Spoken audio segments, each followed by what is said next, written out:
Halo guys, selamat pagi semuanya.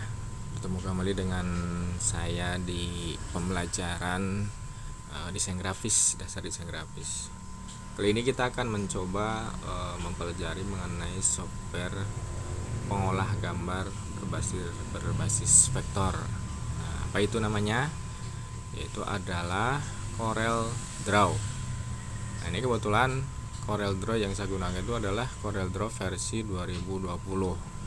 Jadi teman-teman kalau misalkan ada yang memiliki Corel di bawah versi ini pun tidak masalah, lebih bagus, versi yang di atas lebih bagus. Nah, ini tampilan awal dari Corel tersebut. Jadi sebelum kita masuk ke page Corel itu ada sedikit tampilan. Mungkin setiap Corel beda ya. Kalau Corel yang versi di bawah ada yang tampilan seperti ini, ada juga yang tidak ada gitu ya. Nah, sini ada beberapa contoh, misalkan ada get started. Jadi ini beberapa historis yang file-file yang sudah dikerjakan. Ini ada workspace ya. Ini ada sedikit tutorial aja dari Corel sebetulnya ya. Ada what news, ada learning dan lain sebagainya. Nah, ini kalau yang lain ini harus online ya. Jadi kalau tanpa internet ya ini tidak akan muncul. Nah, berikutnya bagaimana untuk membuat file baru ya. Jadi kalau kita ingin membuat file baru Corel Draw ya, itu di atas sebelah kanan itu ada beberapa item ya, menu. Ini dinamakan dengan menu ya, menu ribbon. Nah, karena ada beberapa jenis menu di sini. Atau di sini ada sejenis icon ya. Nah, kalau kita ingin tahu nama icon tersebut, kita tinggal mengarahkan mouse saja. Sebelum diklik itu sudah ada muncul. Nah, jadi setiap icon ini dia mempunyai nama. Contoh, kalau kita ingin membuat file baru, kita bisa pilih new, atau di sana ada keterangan CTRL+N. Nah, artinya itu kalau kita menggunakan keyboard ya, jadi shortcut.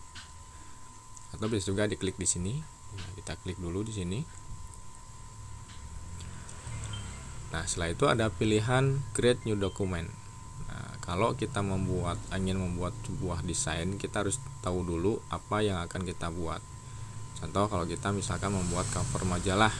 Nah, cover majalah itu biasanya beragam ya, ada yang ukurannya A4, ada yang kuarto, ada yang F4, tergantung dari majalah.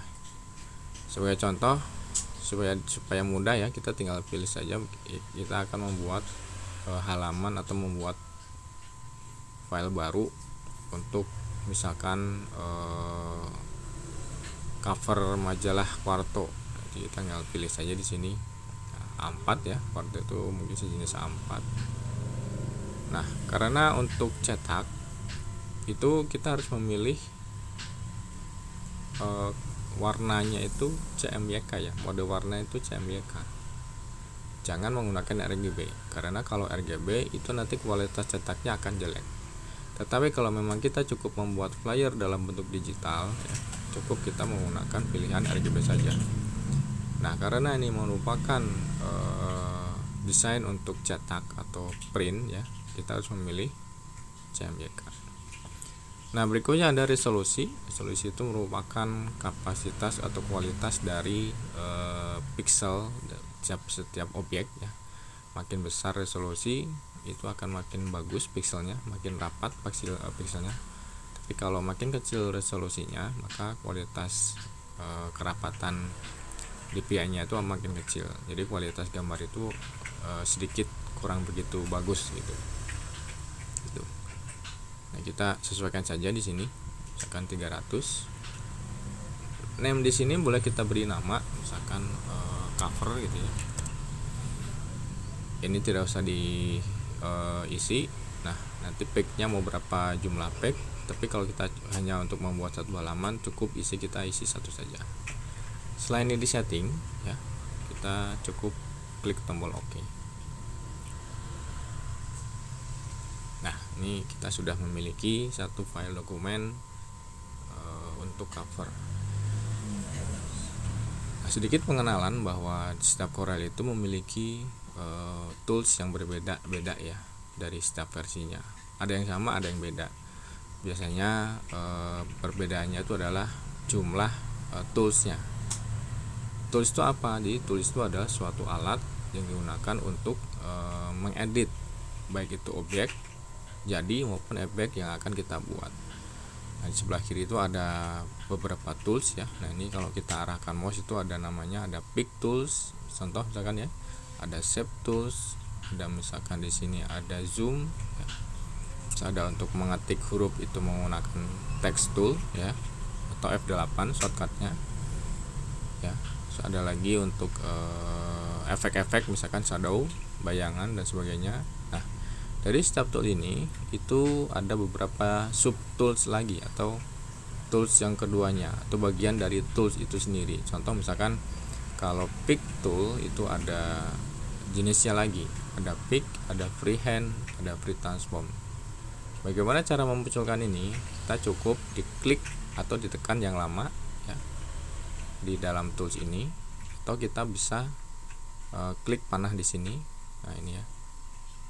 Jadi sudah ada contoh di sini, ada lagi shape tool ya. Jadi ada jumlahnya, ada beberapa lagi, ada smooth, ada smear, ada twill, ada attract, smooth, rough dan sebagainya. Begitupun yang lainnya. Jadi jika ada tools yang memiliki panah ke bawah seperti ini, itu pasti dia ada sub toolsnya lagi. Ini juga sama ya, ada zoom, ada pen. Jadi pen untuk menggeser ya, zoom itu untuk memperbesar, memperkecil gitu ya, dan sebagainya. Nah, selain tools ada juga yang namanya dengan properti di sini. Properti di sini itu sesuai dengan akan berubah sesuai dengan tools yang kita pilih. Contoh misalkan kita memilih di sini ya. Atau misalkan tergantung dari objek yang akan kita buat. Contoh saya akan membuat objek kotak. Nah, ini seperti ini ya. Jadi tools ini akan berubah atau properti ini akan berubah jika kita mau klik salah satu dari tools di sini. Nah, ini ya, ada perubahan ya. Jadi misalkan saya akan mengklik tools text tool ya. Nah, maka di sini ada perubahan di sini. Ya. Terus saya akan memilih kembali panah atau pick tool. Nah, dia ada perubahan lagi di sini. Nah, ini disesuaikan dengan tools yang akan kita pilih. Itu atau nanti pada waktu kita membuat objek, contoh misalkan kita buat objek kotak seperti ini. Nah, dia akan seperti ini. Ada perubahan tools, ada perubahan propertinya juga itu. Saya klik lagi panah, saya klik objek ya. Misalkan saya bikin dua lagi objek, ya kan seperti ini. Ya. Kita ada perubahan tools juga di sini. Ada perubahan properti. Jadi kita nanti akan sesuaikan. Jadi properti akan sesuaikan dengan objek yang kita buat atau disesuaikan dengan tools yang dipilihnya gitu. Itu sebagai contohnya. Nah, untuk membuat objek kita biasanya harus disesuaikan dengan desain yang akan kita buat. Jadi sebagai pengenalan awal kita pahami dulu tools yang ada di sini ya. Kita pahami dulu semua properti yang ada di sini. Sebenarnya tidak harus semua, itu nanti tergantung dari kebutuhan saja. Ada yang memang harus digunakan, ada yang tidak ya. Jadi sesuaikan dengan kebutuhan tools atau objek yang akan kita buat, misalnya itu. Nah, selain itu juga ada lagi yang namanya dengan menu ribbon. Jadi menu ribbon itu beberapa item menu di sini ya. Nanti tergantung dari kebutuhan juga ya. Jadi ini merupakan perwakilan juga dari semua tools yang ada di depan ya. Jadi selain kita bisa mengklik tool di sini, kita juga bisa lagi menggunakan menu yang ada di sini gitu ya, layout. Contoh ini ada beberapa item ya. Nah, ini akan kita gunakan jikalau kita sudah mulai membuat desain atau membuat objek di dalam pack ini ya. Selama objek itu belum ada, maka semua menu-menu yang ada di sini itu belum dapat digunakan, hanya sebagian saja, tertentu saja gitu. Jadi nanti disesuaikan dengan objek yang akan kita buat gitu. Selain di sebelah kiri dan di atas ini, ada juga yang di sebelah kanan. Ini ada yang namanya dengan palette color ya, atau palette warna di sini. Jadi ada banyak pilihan warna di sini. Jadi kalau kita misalkan membuat objek ya, di sini objek, kita menggunakan warna yang di sini, kita cukup diklik saja satu kali. Nah, seperti itu. Kita pilih warnanya sesuai warna yang dibutuhkan. Begitupun dengan objek yang lain ya. Nah, seperti ini.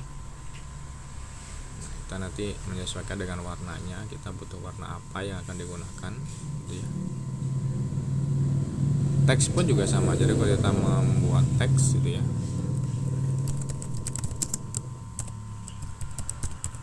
seperti ini. Nah, ini kita akan dapat disesuaikan nanti. Jadi cukup diklik saja, nanti kita pilih warnanya apa di sini. Ya, kita sesuaikan warnanya nanti seperti ini. Sesuai dengan kebutuhan desainnya gitu nanti. Jadi ada banyak di sini.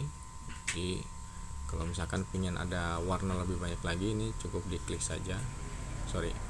Ini cukup diklik panah ke bawah ya. Nah, ini ada banyak lagi warnanya gitu ya.